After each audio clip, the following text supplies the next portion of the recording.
Herkese merhaba. Bu videomda bebeğimin peruğunu nasıl yaptığımı anlatacağım. Gayet kolay, çok zamanımızı almayan, çok yoğun olmayan bir saç. Bakın yine de çok az değil.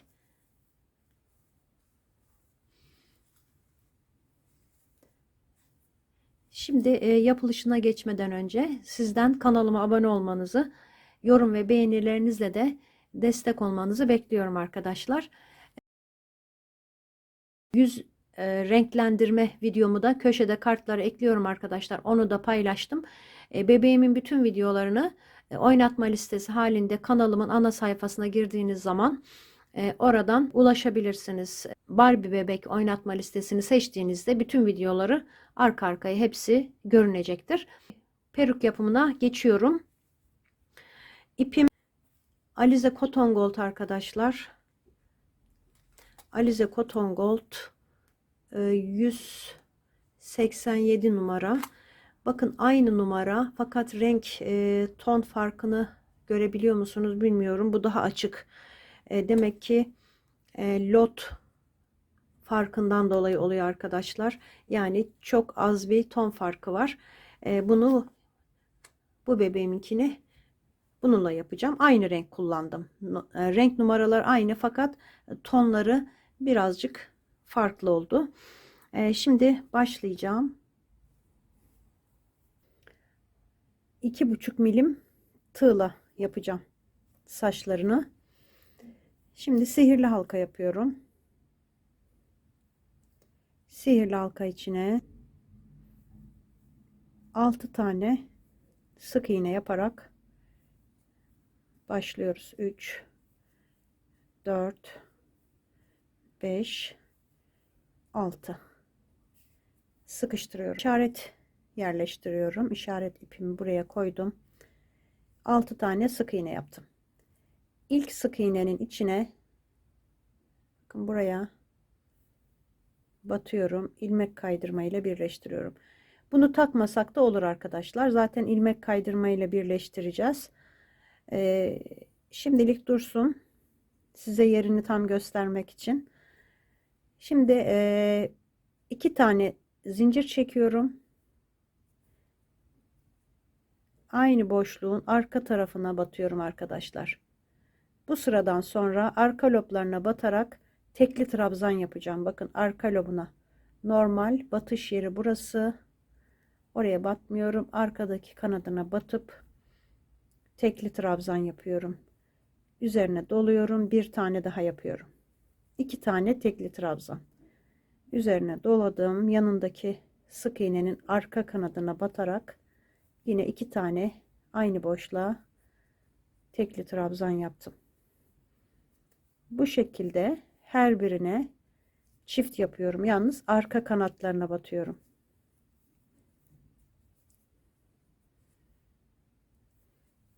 Dördüncü çifti yaptım. Bu da 5.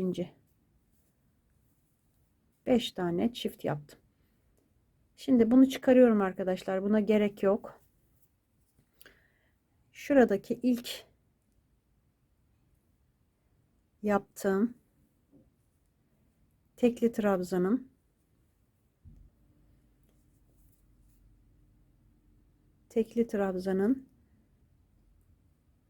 üstüne normal bir şekilde ilmek kaydırma yapıyorum.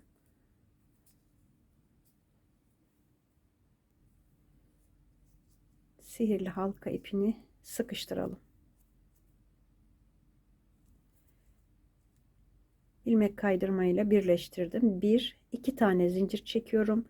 Aynı battığım, birleştirdiğim sık iğnenin arka lobuna batıp tekli trabzan, aynı yere bir tane daha. Bu sırada da çift yapacağım hepsine. 12 tane çift yapacağım.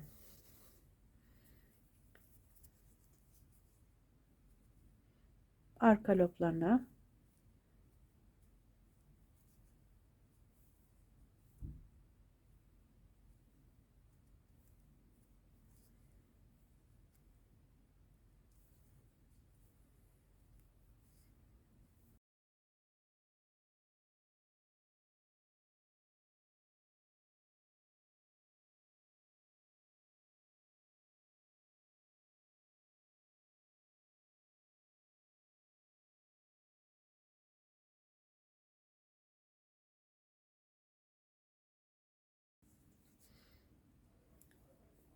Son çifti de buraya yapıyorum. 12 tane çift yapmış oldum. Bakın buradaki ilk trabzanın üstüne ilmek kaydırma yapıyorum. Sayım 24 oldu. Şimdi tekrar 2 tane zincir çekiyorum. Hemen aynı yere batıyorum. Arkasına batıyorum. Arka lobuna batıyorum. Bir tane trabzan yaptım. Tekli trabzan. Yanına 2 tane çift. Bir tek, bir çift.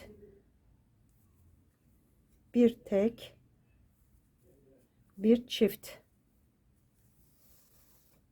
Tekli trabzan.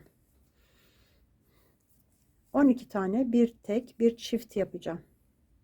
Bir tek, yanındakine çift. Tek ve çift. Bunu 12 kere tekrarlıyoruz.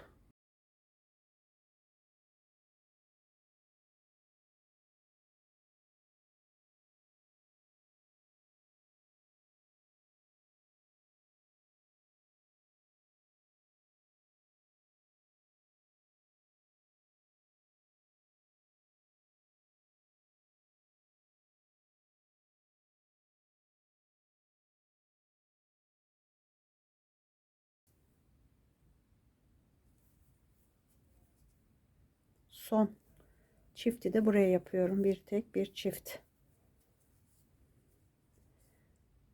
Bakın ön tarafta tek kanatları kalıyor. Şimdi şurada zincirin üstüne değil arkadaşlar, sıradaki ilk baştaki yaptığım tekli trabzanın üstüne bağlıyorum. Oraya geçirip tığımı ilmek kaydırma yapıyorum. Yine 2 tane zincir çekiyorum. Aynı yere bakın ilmek kaydırma yapıp bağlantı yaptığım yerin arka lobuna tekli trabzan yapıyorum. Yanındakine bir tane yapıyorum. 2 tane tek tek. Üçüncüsüne çift yapıyorum. 2 tane tek öreceğim.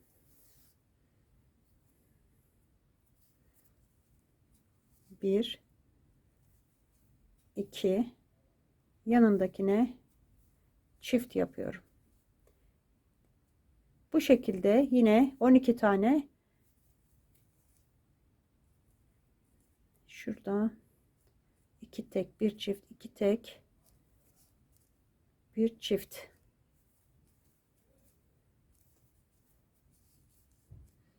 Yine aynı şekilde 2 tek, bir çift şeklinde sıranın sonuna kadar tamamlayacağım.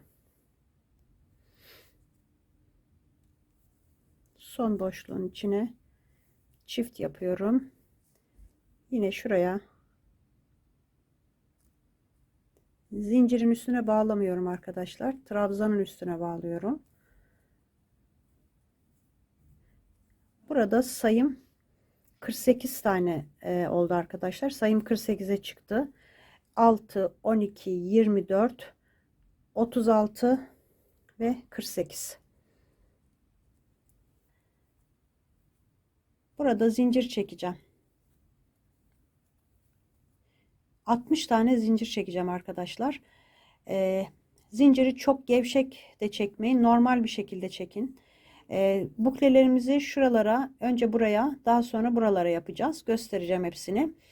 5, 6, 7, 8, 9, 60 tane zinciri çekip geliyorum. 60 zincir çektim. Şimdi ikinci zincire batıp ilmek kaydırma yapıyorum. Bu şekilde.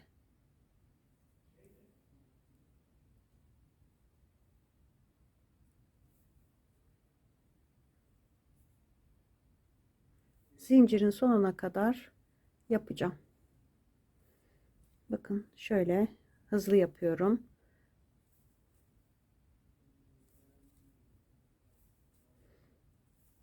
Burayı çok sıkı yapmayın arkadaşlar. Gevşek yaparsanız saç telimiz daha böyle dalgalı oluyor. Ama sıkı yaparsanız düz olur. Bu ilmek kaydırmaları ben biraz, bakın gördüğünüz gibi, bakın gevşek yapıyorum biraz. Çok sıkı yapmıyorum.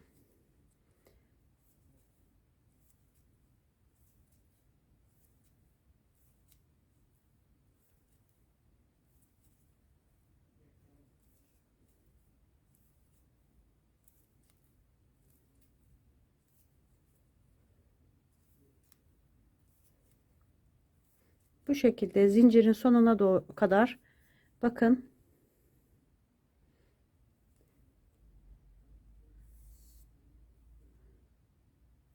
bu şekilde oluyor. Tamamlayacağım.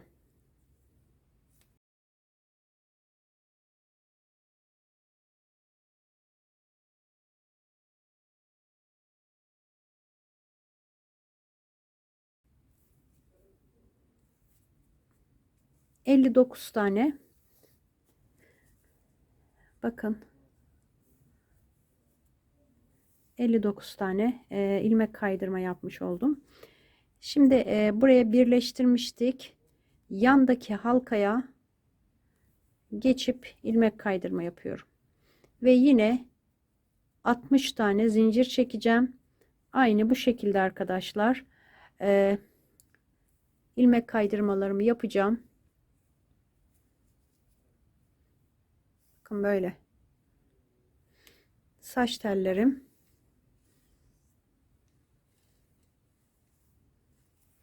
Burayı sabitledim arkadaşlar, şu kısmı, enseyi açılmasın diye. Bu saç toplanabilir yukarıya doğru. Şimdi devam edeceğim. Bir tane daha yapayım, geleyim arkadaşlar, göstereyim size. 60 tane zincir çekeceğim. 59 ilmek kaydırma yapacağım. 60 tane ilmek kaydırma yaptım. Bakın arkadaşlar, bu şekilde oluyor. Dediğim şekilde zincirden biraz daha gevşek yaparsanız ilmek kaydırmaları, böyle su dalgası gibi, bakın görüntüsü oluyor. Şimdi yandaki sık iğnenin içine ilmek kaydırma yapıyorum. Sık iğne değil arkadaşlar, tabii ki burada trabzanlarım var, ikili tekli trabzanlarım. Tekrar böyle 60 tane zincir çekeceğim. Buraya 48 tane saç teli yapmış olacağım. Her birine bir tane yapacağım. Hemen dibindekine bağlayacağım. Tekrar aynı şekilde böyle hepsini tamamlayıp buraya kadar geleceğim. 48 adet hepsini tamamladım arkadaşlar. Saç tellerimi yaptım. Şimdi üst kısma geçeceğim. Son saç telim, bakın yaptım burada. Şimdi bu saç telini şuraya bağladıktan sonra 60 zincir, 59 ilmek kaydırma yaparak saç telimi yaptım. Şimdi bağlantı yerimiz burası arkadaşlar. Bakın şurası. Şimdi buradan, burası bağlantı yeri. 2 tane atlıyorum. 2 boşluk. Şu öndeki halkaları sayacağız. 2 tane atlıyorum. Üçüncüsüne geçiş yaparak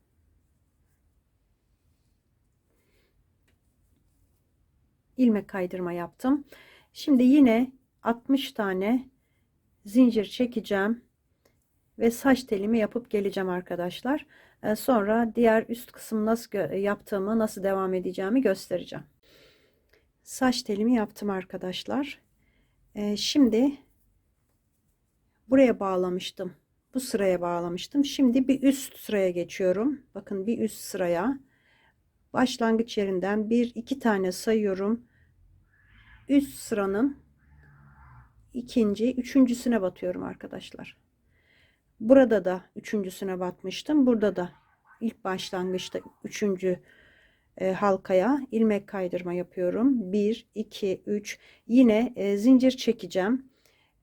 Bakın, bir buraya bağlayacağım. Bir üst sıraya 3 tane atlayacağım. Şuraya bağlayacağım bir dahakini.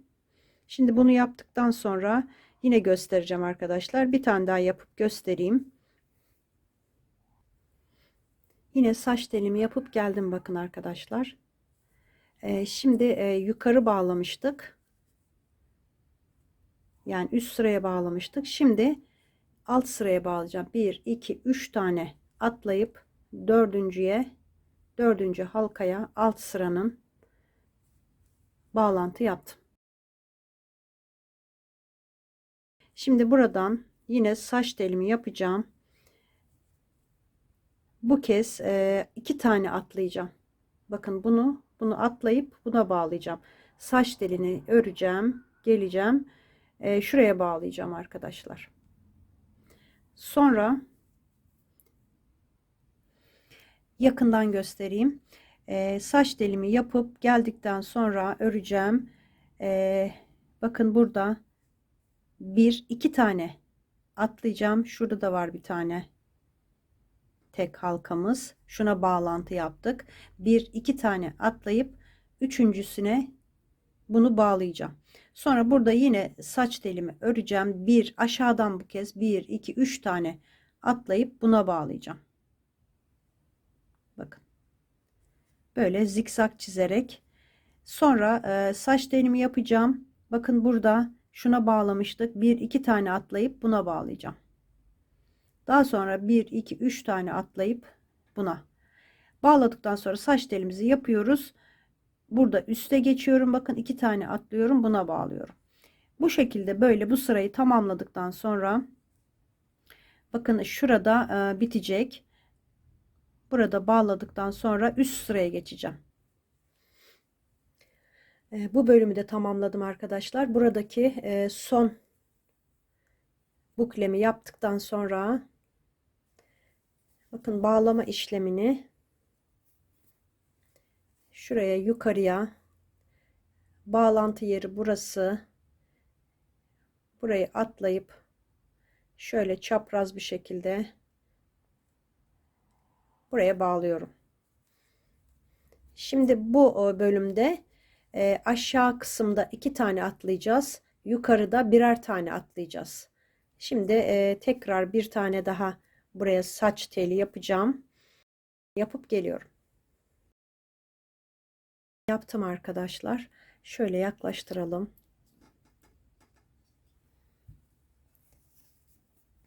Şimdi bir üst sıraya bağlayacağım. Şuraya bir tanesini atlıyorum. Burada 6 tane sık iğnenin teli var. Oraya bağlıyorum. Şimdi tekrar saç teli yapacağım. Bir aşağıdaki sıraya bağlayacağım. Şimdi burada 2 tane atlayacağım arkadaşlar. Şuraya bağladım. Bunu atlayacağım. Buraya bağlayacağım. Saç telini yapıp. Daha sonra buradaki saç telini yapıp üst kısımdan bir tane atlayacağım. Buraya bağlayacağım. Sonra yine saç teli yapacağım. Aşağıdan 2 tane atlayıp buraya bağlayacağım. Saç telini yapıp şuraya yine bir tane atlayacağım. Buraya yapacağım. Sonra tekrar yukarı yapıp 2 tane aşağıda 2 tane atladıktan sonra buraya saç teli yapıp bitireceğim arkadaşlar. Tepeyi de bu şekilde tamamlayacağım. Peruğumu tamamladım arkadaşlar. Bakın üst kısımda da şöyle saçlarımı yapmış oldum. Ortada da aynı dediğim şekilde bakın ortası burası tepe noktası. Orada da aynı şekilde yaptım. İpimi arkadaşlar bitirdikten sonra arkaya çekip buraya çıkardım. Onunla dikeceğim arkadan başlayarak. Şimdi böyle arkası burası peruğumuzun ön kısmını orası arkaya gelecek. Tam ortası böyle gelecek şekilde tam burnun hizasına gelecek şekilde ayarladım. Buraya iğnemi taktım. Orta kısma da tam ortadan iğnemi batırıyorum. Önden nereye arkadaşlar yerleştirdim? O da önemli. Bakın şu arttırma sırasından şurada çift yapmışım bakın. 1, 2, 3, 4 sıra üstüne 4 sıra bu arttırma sıralarının 4. sırasının üstünden başladım. Oraya yerleştirdim. Ön kısmı orada. Diğerini biraz daha 5 sıra yukarıdan yapmıştım arkadaşlar. Bunu 1, 2, 3, 4, 5 sıra yukarıdan yapmıştım. Biraz alnı açık gibi geldi. O yüzden bunu 4 sıra aşağıdan başladım. Ortayı da sabitledim. Yanlardan şöyle biraz gerdirerek iğneliyorum. Şu orta kısımdaki saçları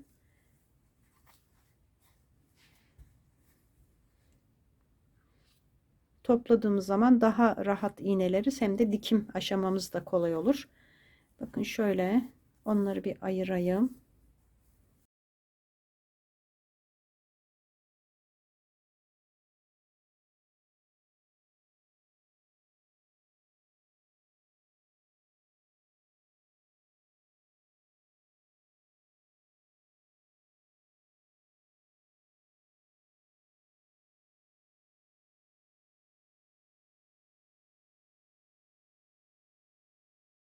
Tekrar kontrol ediyorum.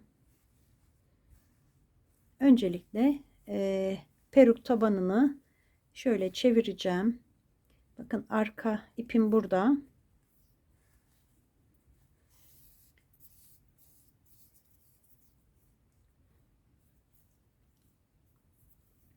İğnemi takıyorum.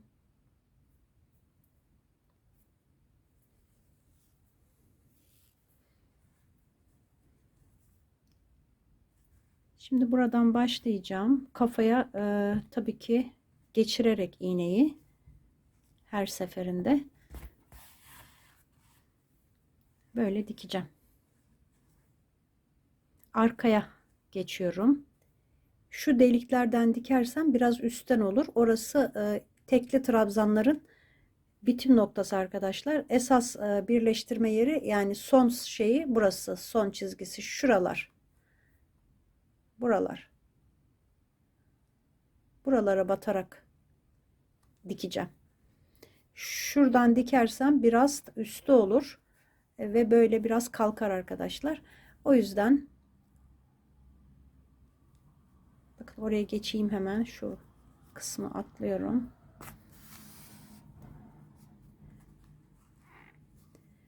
Geriye batıyorum. Kafadan geçirip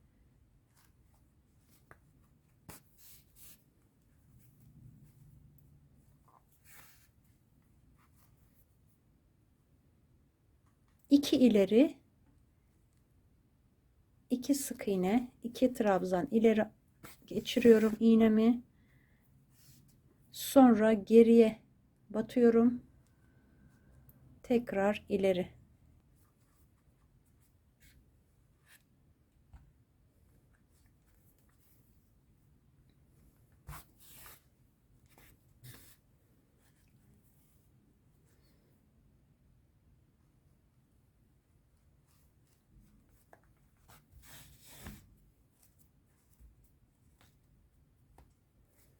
Bu şekilde kafaya güzelce sabitleyeceğiz arkadaşlar.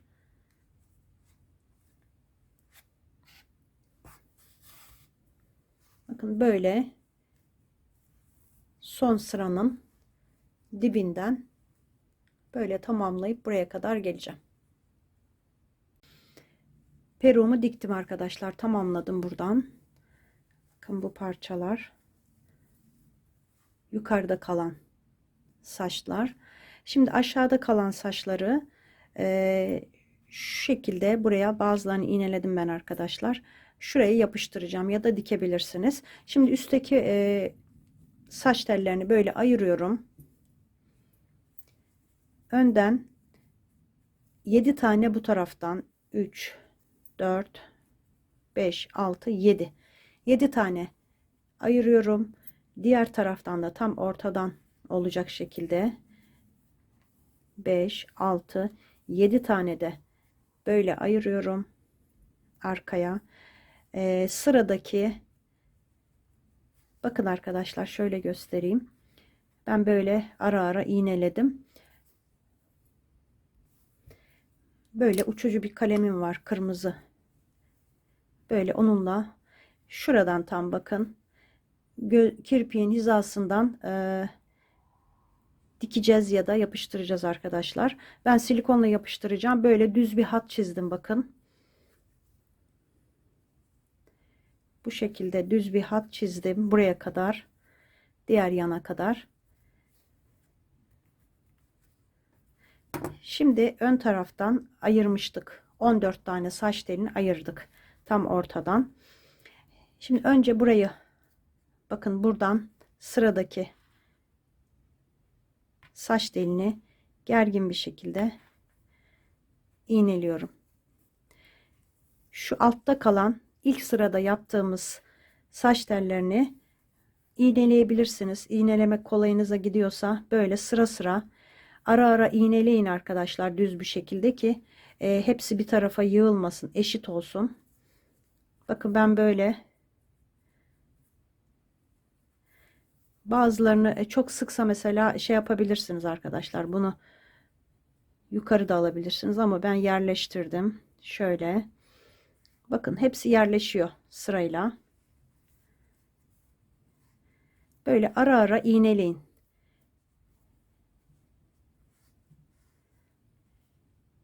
Ki hepsi bir tarafa yığılmasın, eşit bir görüntüsü olsun. Ben dediğim gibi bazı yerlerinden iğneledim bakın. Diğer tarafı da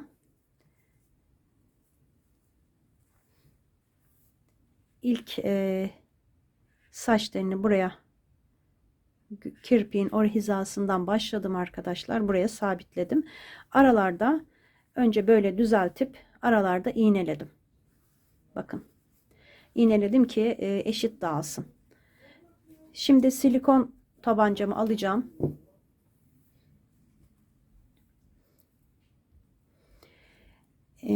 Yapıştırmadan önce şunu söyleyeyim. Siz dikmek isterseniz arkadaşlar böyle hepsini yan yana iğneleyip iplik ve iğne yardımıyla böyle şuradan başlayıp dikebilirsiniz arkadaşlar, bu şekilde. Yalnız dediğim gibi düz bir hat oluşsun istiyorsanız böyle işaretleyin. Mutlaka iğneleyin arkadaşlar. Ara ara da olsa iğneleyin ve buradan böyle her bir saç teline batarak iğne ve iplikle dikebilirsiniz. Eğer silikon tabancanız yoksa veya yapıştırmak istemiyorsanız. Şimdi bakın ben dediğim gibi şöyle şuradan başlıyorum. Silikon tabancasının geri dönüşü yok arkadaşlar. Yapıştırdığınız an bitti.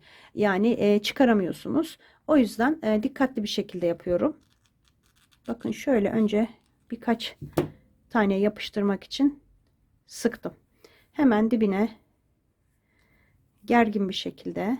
Çok kolay oluyor arkadaşlar. Yani sizin de bir silikon tabancası edinmenizi tavsiye ederim. Benimki gayet eski ama işe yarıyor yine. Sırayla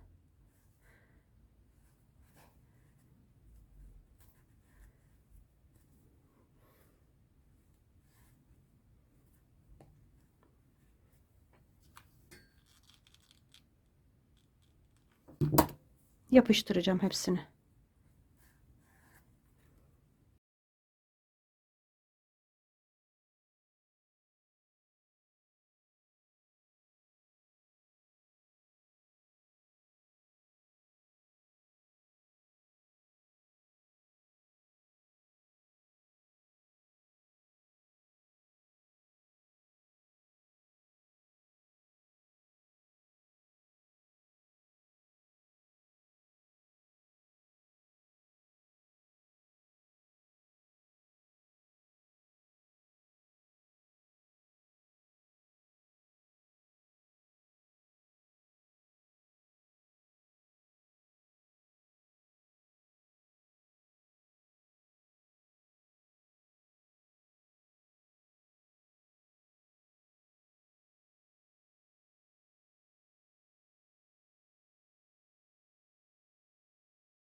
Bakın arkadaşlar, istediğiniz şekilde yana ayırabilirsiniz.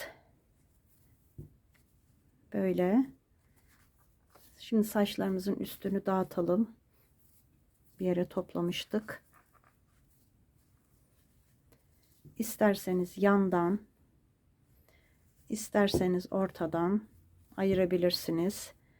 Çok kullanışlı ve güzel bir saç modeli. Ben şapka taktığım için şöyle yapıyorum. 3 tanesini şöyle ayırıyorum yukarıdan. Bu 3 tanesini de ayırıyorum. Diğerlerini, bu 4 taneyi serbest bırakıyorum.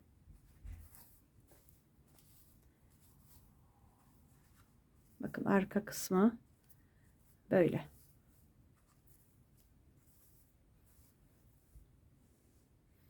Gayet hoş duruyor arkadaşlar. Hem ense kısmı da bakın. Ense kısmı da isterseniz toplayabilirsiniz bu şekilde. Gayet düzgün. Bakın çizgi oluşturduğum için düzgün bir şekilde yapışmış oldu. Böyle toplayabilirsiniz de arkadaşlar. Farklı bir model yapabilirsiniz. Ama benim bebeğim modeli böyle salık saçları. Gördüğünüz gibi çok tatlı oldu arkadaşlar. Çok beğendim. Başka model bebekleriniz için de bu saç modelini uygulayabilirsiniz. 40 santim boyundaki bebeklere uygun olur arkadaşlar. 35-40 santim boyunda. Kafası da buna yakın. Biraz daha küçük de olabilir. Fark etmez. Yani bu saç modelini uygulayabilirsiniz. Bu videonun da sonuna geldim. Tekrar görüşmek üzere. Hoşça kalın.